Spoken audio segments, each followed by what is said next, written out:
qu'il y ait 2, qu'il y ait 3, et puis que ça la défilé, il y a des artistes. Voilà, et puis que ça s'organise, parce que pour moi, peut-être le côté négatif, c'est que je pense que du côté organisation, peut-être il y a des répétitions, et ça les maquille vraiment. Mais tellement c'est une première, le public avec un engouement, il y a un monde d'artistes et on s'est dit bon, peut-être qu'il faut qu'on réfléchisse au côté qu'on a. Ceux qui peut-être deuxième tour mobile, c'est peut-être Liandi, Mabili, non. Il faut réussir à monter, voilà, et à TVT, voilà, et à Salle. Banza London TV. On a la fin de la TV par exemple. On a le film à Bellevue. Tout Ursil Péchant a tous la Bissau. On a émaillé l'État. Tous ont un spectacle. Je suis sûr que Bato Bassa là avant. Est-ce que vous les artistes et comédiens, est-ce que vous avez pour ça la sélection dès un spectacle, va sélectionner Bato Bassa chaud dans un spectacle. Banza London TV. Et puis, il y a un troisième jour. Comme je l'ai dit, il y a toujours eu une première fois dans la vie. La sélection, elle a été faite comme elle a été faite. Alors, c'est pas pour rien que j'ai dit, on doit se mettre ensemble et réfléchir. Tout le cas pour perfectionner Yango, tout le cas pour faire évoluer Yango. C'est tout. Tout le monde a besoin de show et banni. Tout artiste et artiste. Tout artiste et artiste.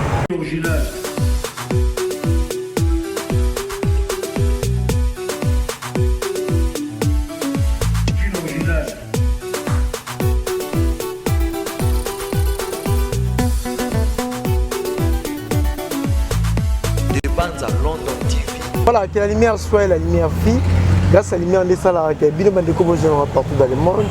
Bonnes occasions, il y a beaucoup pour la Nangaï, il y a aussi pour moi, il y a mais ça, on peut faire une actualité dans temps réel. Voilà, les lots, dans un moko, il y a des artistes, humoristes et comédiens, il y a des recevoir dans mon pays. Bob Sosa même langage final encore pour la chambre, des coups partout dans le monde. Et Manitara, on a recevoir dans mon pays. Bonjour et bienvenue, déposer Manitara. Bonjour, assez, merci. Bonne santé. Oui, santé, ça va. Dieu fait grâce. Vous posez bien. Ça va.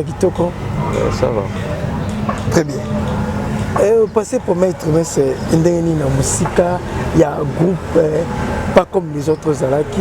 Il y a une énergie dans le pays. Comment pour maître, c'est les kilomètres. Et les kilomètres. Il y a année 2024. Et les kilomètres très bien, avancement positif. La chaîne aussi avance très bien. Donc, chaîne déjà. Ouais, déjà on n'a pas comme les autres une chaîne.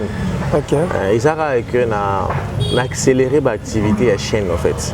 On a accéléré en haut, on a fait l'effort par mois, on s'est bat en fait. On s'est bat. Tout le monde s'est abonné locaux là, consoeurs, confrères. Donc toujours bon là. Voilà. Mais ça va, l'équipe bien, l'équipe vraiment bien. L'équipe très bien. Très très bien. Comment la minute a déjà émergé est-ce que c'est le moment opportun les saluer Longwa où il y avait des problèmes de bilan aussi portés au transition maintenant? Il n'y a eu aucun problème. De mon côté, en fait, il n'y a eu aucun problème.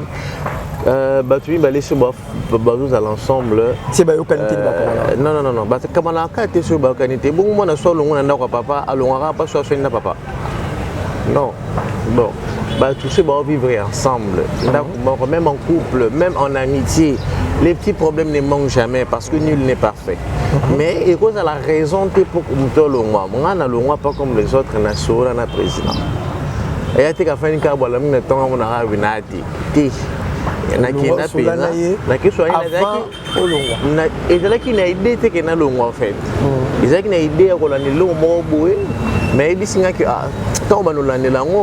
et maintenant, vous allez présenter trop les sous. Pesa mon éclairage. N'allons pas président. Si tu es comme président, président qui est voilà. Non, la évité, mais comme ça, on l'aura mis. Non. La ligne éclaircir. Non, mais en fait, il n'est pas président Guécho, je me rappelle en ce moment-là, mon bic ici, on a fait ces mots ici, on a organisé un spectacle, on a une showbiz. On a été invité, le président Guécho n'est pas invité. Donc, pendant les répétitions, il y a un spectacle, mon bic ici, une alliance. J'ai profité, il y a ici président dans un projet, mais il sait vraiment que Mikolo n'a pas trop été. J'ai filmé un spectacle. Le spectacle était encadrement en fait. Donc, encadré par par rapport, il y a Mikana, on a mis ici à Fondation Nanga. Donc, on a quatre Fondation Nanga, j'encadre, c'est les groupes T. J'encadre parce que ces gens qui viennent là, ils payent. Ouais. Au formé, on va foutre. Mais oui, on va foutre droit derrière. Mais non, ils viennent pour apprendre. Tant qu'il y a la foot à classe. Est-ce que aux Ara Yomoro Sala théâtre populaire ou Taïna? Non, mais ils n'ont pas moté mais na vision nangat. Na rose na vision le roi battu sauter le roi nganga au sa groupe T. Donc voilà. Parce qu'on est un groupe d'accompagnement. Il y a un groupe d'accompagnement. J'ai bien dit, je suis en train d'encadrer et de former des artistes. Mais Bafutara, tu formes mais oui, non. Oh, il y a ce qui est formation, il y a hôtellerie quelque part. Au foot, mais théâtre, c'est bon, mais c'est ça maintenant les problèmes. Pourquoi au Lingui Batunion, soit sur le corps Batunion, Naïp, ça doit être dans le fond de la porte, il y a Nini en fait. Non, moi, je n'ai pas un groupe. J'ai une structure qui encadre et qui forme. Vous venez, vous payez les droits d'adhésion dans ma structure pour être encadré. Les jours où je ne répète qu'un seul jour, un mercredi. Le reste des jours, faites ce que vous voulez. Kenny n'a pas retourné place seulement, sur le moment que quand on a pêché la ligne en fait. Ici, mais bien sûr, c'est ça là on boit. C'est un projet moi on est bien côté mais ça là on a la pression mais qui on boit ça on boit parce que je vais te rendre professionnel. OK. C'est tout. Na on a été na fini boisiko on a vu un groupe de personnes. Na ici on a un président Nabino sur le qui tourner place monsieur sous 5 permission non moi je pense pas. Moi mon aime la vie. Mon amtana vision na nga monela makam. Moi je pense que c'est bloqué au fait les gens. Il faut que l'art c'est un métier libéral, l'artiste doit être libre, il doit juste respecter la personne qui l'encadre. Parce que nous sommes encadrés à la règle, à la norme. Sont aux années bien, aux autres respecter la règle et la norme. Après, bon, on a bien c'est tout. Na lobby qui va passer la groupe, passer l'ima dépend un peu dans le groupe. Mais seulement, on a Zalaki na groupe et c'est que moi j'ai compris, il faut laisser l'artiste libre en fait. Encore que dans le il faut lui laisser émerger pour qu'il y ait un horizon. Tu vois, c'est ça. Est-ce que les gens qui suite au long de l'eau, ils ont décidé que l'on voit. Et puis, c'est la maman qui paraît-il que Emanitara n'a pas de comme Soussou, bâton qui président Guécho, et arrivé dans ma toinaï. Comme il utilise l'intelligence, il doit sauter premier, ok, faire un bilan. Bon, ceux qui ont eu un groupe pas comme les autres. Ouais. Si on a ton point, il y a un bangote. Il n'y a pas comme les autres, il n'y a aucun acteur. Yozagi chef. J'ai bien dit. Décision, il n'y a aucun acteur, il n'y a pas comme les autres pendant qu'il y a un qui aucun. Bateau après ma région, il y a un kala. Fait bayate acteur nangate. Baye, on a bien monté tout encadré bateau. Comme nous boivons maïe les makasi, tout ça tout encadré bateau. Et chaque fois baye pour l'encadrement, on a foutu là bas en transport. Parce que nous avons bien bon. Donc, je n'ai pas le temps de retourner à président Guécho. Je n'ai pas ce temps-là. Après que l'on a eu un film où il y a tourné, on n'est pas président Guécho. Avant même tournage, je suis président Guécho. Mais à rouler tout sous l'année, normalement. Il n'y a aucune rancune, après, tout quand on va il n'y a rien. Il n'y a rien. Tout seul, on a le président Guécho, on a le limba salon, on a le limba super, on est là presque chaque jour. Il n'y a rien. Tout seul, là, très bien. Il n'y a rien en fait. On n'a pas comme les autres. Donc, il n'a pas comme les autres. Je fais les choses pas comme les autres. Pour nous voir présent que je Non, mais c'est une personnalité publique à respecter. Aujourd'hui, il fait partie des grands noms à art au monde en Zonzing. Voilà, et puis, dans le art d'une certaine manière, dans le Zonzing, mon dieu, il y a Coco, donc il y a sa papa. Ok. Voilà. Nous ne groupe pas comme les autres présents que je suis. Aux Zouangoté, aux Aquavisage, aux Zouango, il y a un groupe. Non, il y a déjà l'eau moroté au Banoze et à Zouaté. Oh, déjà peut-être faire une Zoua, na Zoui, nous avons mis un salama. Nous sommes pas présents que je suis. Oh, yo na Zoui et pas né à tes deux. C'est qu'il fallait na deux kuna. Après le reste, nous avons un amour dans mes propres efforts. La carrière, la carrière, aujourd'hui, ceux qui ont mon Nzunzing va être pour le président quelque chose. Ok. Donc peut-être qu'il aurait fait un Zoua kuna, il y a un là. Et c'est lui. Je ne peux pas exiger grand chose. Il aurait reproché à président quelque chose. Par rapport à ça, rien personnellement. Rien. Rien. Il n'est pas parfait, hein. Il a des défauts comme tout le monde. Mais par rapport à ça, on est tous là ensemble, je ne le reproche de rien. Si aussi il faut que je le reproche, je ne pense pas que je le ferai à la télé. Hein. En face. Oui, c'est mieux. Apparemment, moi, je ne traite jamais les problèmes à la télé.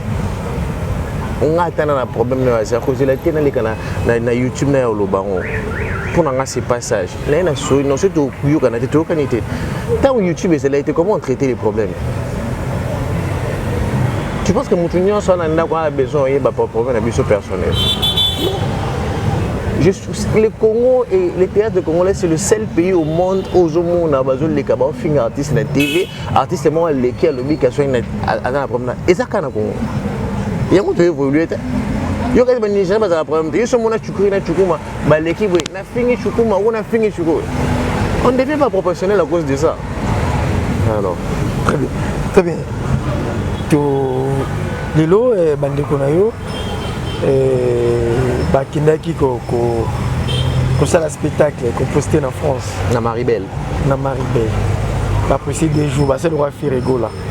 C'est vrai, c'est le café rigolo. Il ne faut pas comparer ces histoires. Mais Baptiste est comédien, c'est de là qu'il a payé. C'est la première fois que c'est le café rigolo. Mais la comparer parce que fait rigolo avec une musique des salles, des jours, Baptiste est comédien passé là. Et là, on va amener des salles comparaison là où il ne faut pas. Et là, les bossous fait doivent être contents que le moi bon et ça les m'a raté pour une première. Il a que ça avancé. Culturel. Production n'a produit, on a mis je sais pas, j'ai appris que c'est, je le salue, M. Soulé Kaouka, pour moi, c'est quelque chose à honorer, à féliciter, papa. Banda Aro ya Congo et Banda, bon, peut-être c'est un de Salima. Parce que nous avons dit que Bambalio Sumokala, Bakendara Poto, je pense. Ceux qui Salima Baniana, je pense que c'est les années 80, 90. Dans le monde, il y a un spectacle et théâtre, il y a la classe, oui, il y a un voyage, mais quand ça se fait pour la première fois, c'est un honneur, il y a un cannabiso.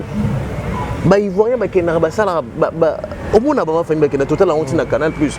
Biso to ko sala pe loko boy tata 2-3 fois. Idée moko bien boulé to encourager tout le qui là. Mais voité, wana ezaki na kina ninga mo ke ba groupe na boy ki. Et là mo be photo luka tout ba Samaïl et tout ça t'avait saoulé.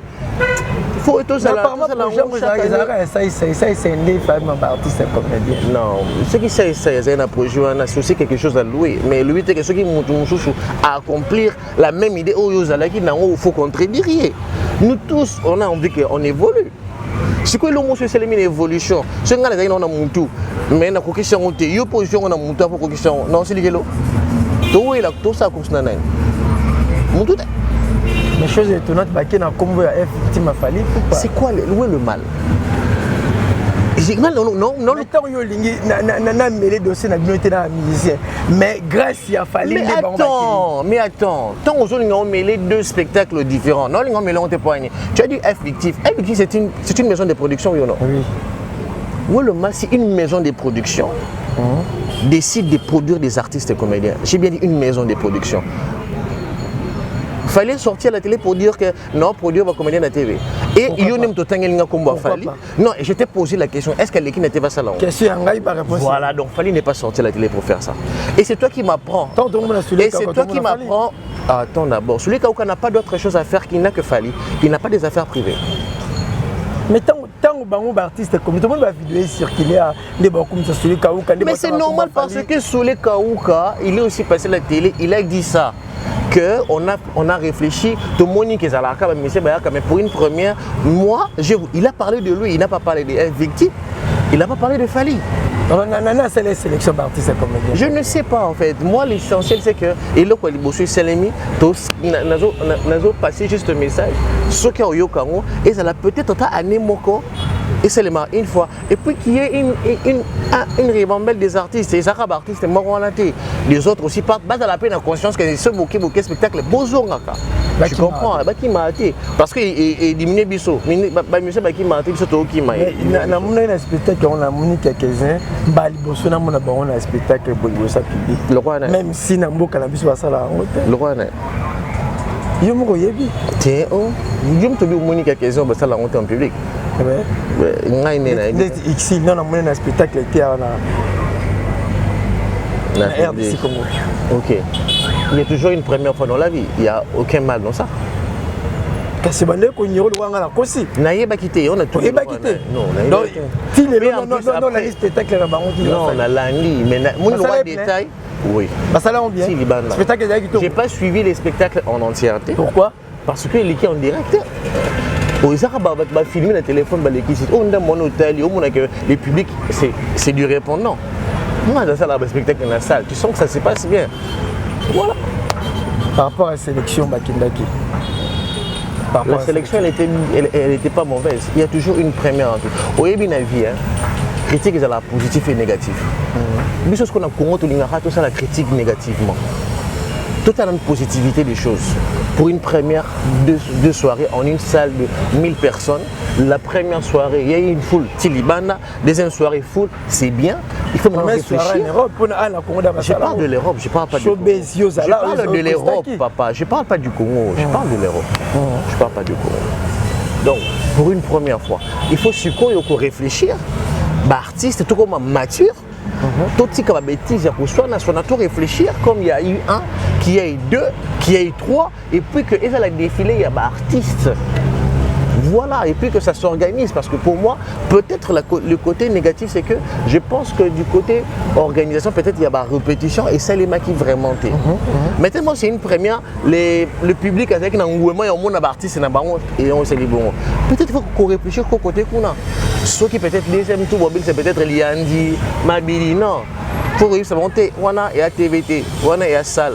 Donc, il faut tout répéter en tout cas, c'est que ça va trop. Quand tu que so yemi qui on a TV facilement c'est pas tout le monde qui suit les Kikongo. Donc il faut faire ça en plus toquer poteau. Donc blum sous tout ça là. Voilà. Moi je vois dans mon dialecte non, c'est pas un défaut. Je suis en train de dire parce que là, ce n'est plus la télé, c'est le live en fait. OK. À la télé, c'est le mot coupé, qu'on a coupé à la télé au gafé. Donc c'est pas pour rien qu'on met les répétitions pour le spectacle. Tu vois. Et on a le côté il faut qu'on renforce pour synchroniser pas trop d'improvisation. Okay. On a ce que comme il bas détail. Mais en gros, ça s'est très bien passé. Il faut arrêter cette jalousie. Je vois sur les réseaux, il y a certaines personnes pour critiquer. Après, moi j'ai dit il y a des parvenus dans ces métiers parce qu'une personne qui n'est pas parvenue ou à la conscience professionnelle, alors ça, critique négative, tu es dans les vidéos, oh un tel, la caisse, la connaissance, la nique, oh ben mort. Mais critique bizarre, bien plus ça. Mais critique. Quand on a les critiques, on a les critiques par rapport aux spectacles, les organisations. Est-ce que j'ai insulté quelqu'un? Moi je parle des gens maintenant qui passent pour insulter. C'est ça les problèmes. Il y a un autre chose aussi. On a appelé Bino chroniqueur. Botika et Loko ya aujourd'hui on a une émission. Aujourd'hui on crée le mot parce que tu t'es dit que émission et tout ça. Tu sais, même le public qui devient intelligent. On ne restera pas bête chaque jour. Les lots yo batu ba on aurait chaîne ba on machine. Mais demain ça ne va plus exister. On en aura marre. Demain, ça ne va plus exister. Il faut que nous nous réfléchir comment tu ressens la question, tout peut être produit bien et ça la réfléchit et intellectuel. Tu comprends? Il faut que l'on ait un niveau ok, pour bâtir une miniature. Il faut qu'on arrête ça. C'est trop sale en fait. C'est immature. C'est immature.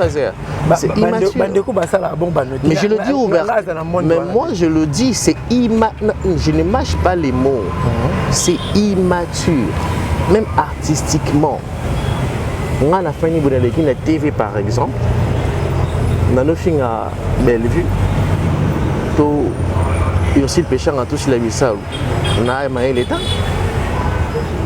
Tous ont un spectacle. Je suis sûr que Bato Bassala a bon. Est-ce que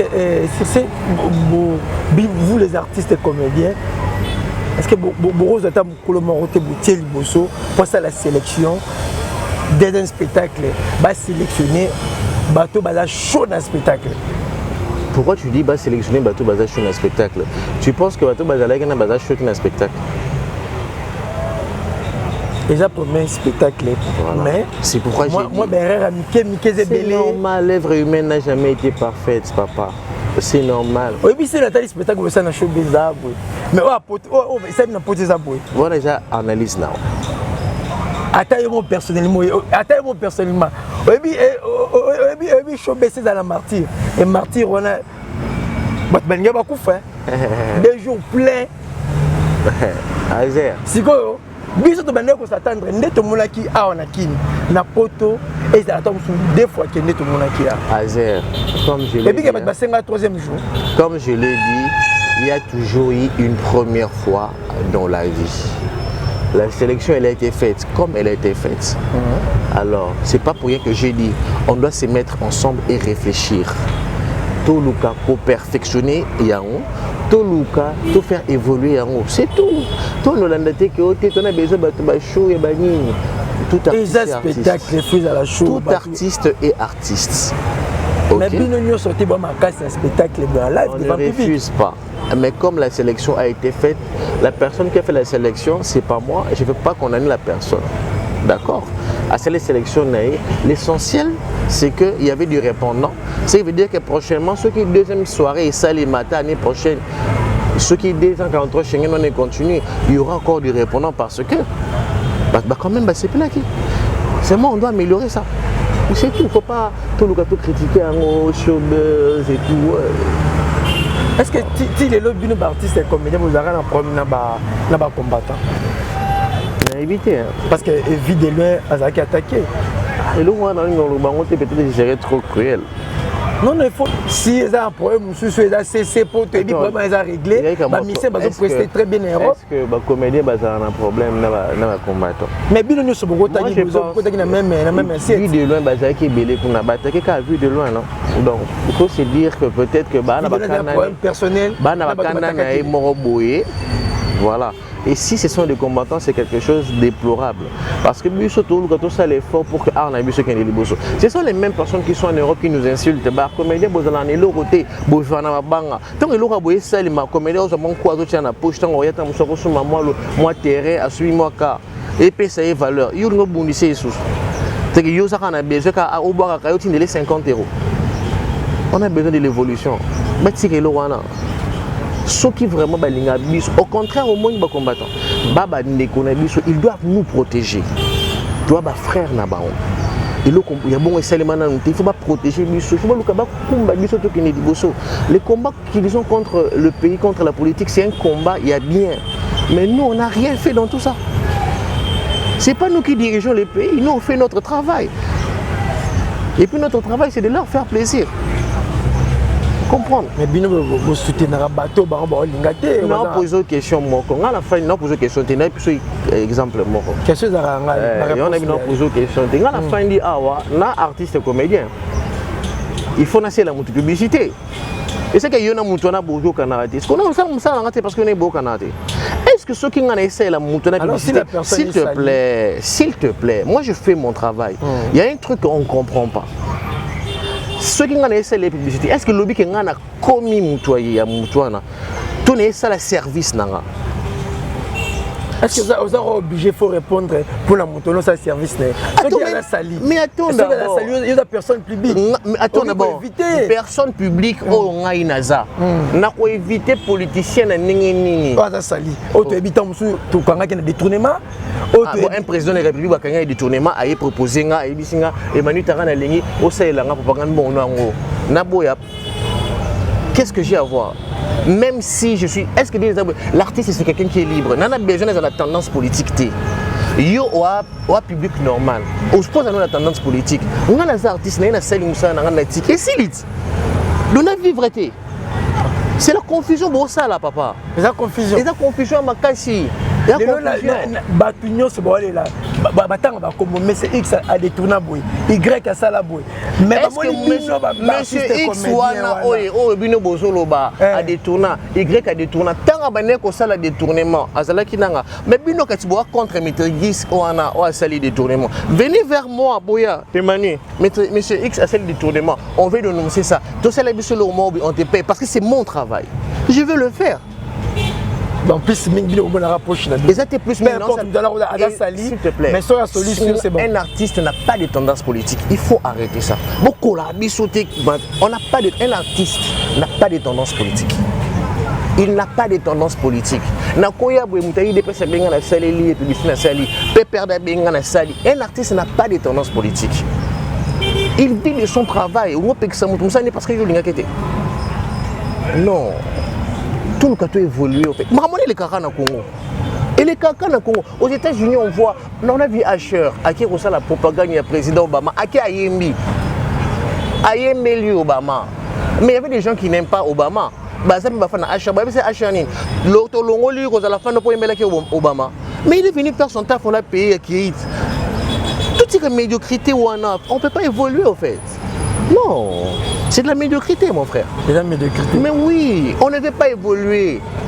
On ne veut pas évoluer. Tout ce kango, tout ce que l'on a, moi je suis surtout le gâteau qui est tout avancé, papa. C'est toujours les musiciens qui sont bazonga. C'est les Congolais, les comédiens, comment je avance, mon comédien la vie sur ma bon côté. Les comédiens vont accompagner les musiciens.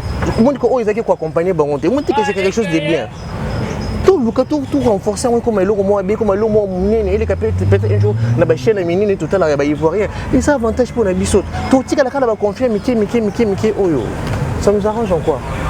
Très bien Manitara to comme na biso ko chité pas de retenir ni na passage non mo ko aller et ba retenir que va soutenir biso en fait tout tika ba conflit tout tika ba conflit tout tika ba bloko ya afinga kitel aleka kiboy alobelité tout ce que fanatique balinga ba artiste na biso entre biso to longola ba conflit total eloko les boucher c'est limite bana ko réfléchir pour tous ces éléments peut-être par année 2 fois et ça bien en fait et ça bien le live comme ça écoute c'est un moment on approche bien on balance mato on appelle et le nom bateau ba voyager ba si je suis sélectionné ça me fera plaisir je vais faire mon taf d'ailleurs et bien on est domaine là mais pour nous avoir payé passeport on va bengu na moni ba miso payé passeport tiango ba kono ba kota wana siko yo nimtobe telanga lisolanga na yebitene ba kenda wana yebika ke ya massa non Kenya OK d'accord bon voyage et les gars bien ici.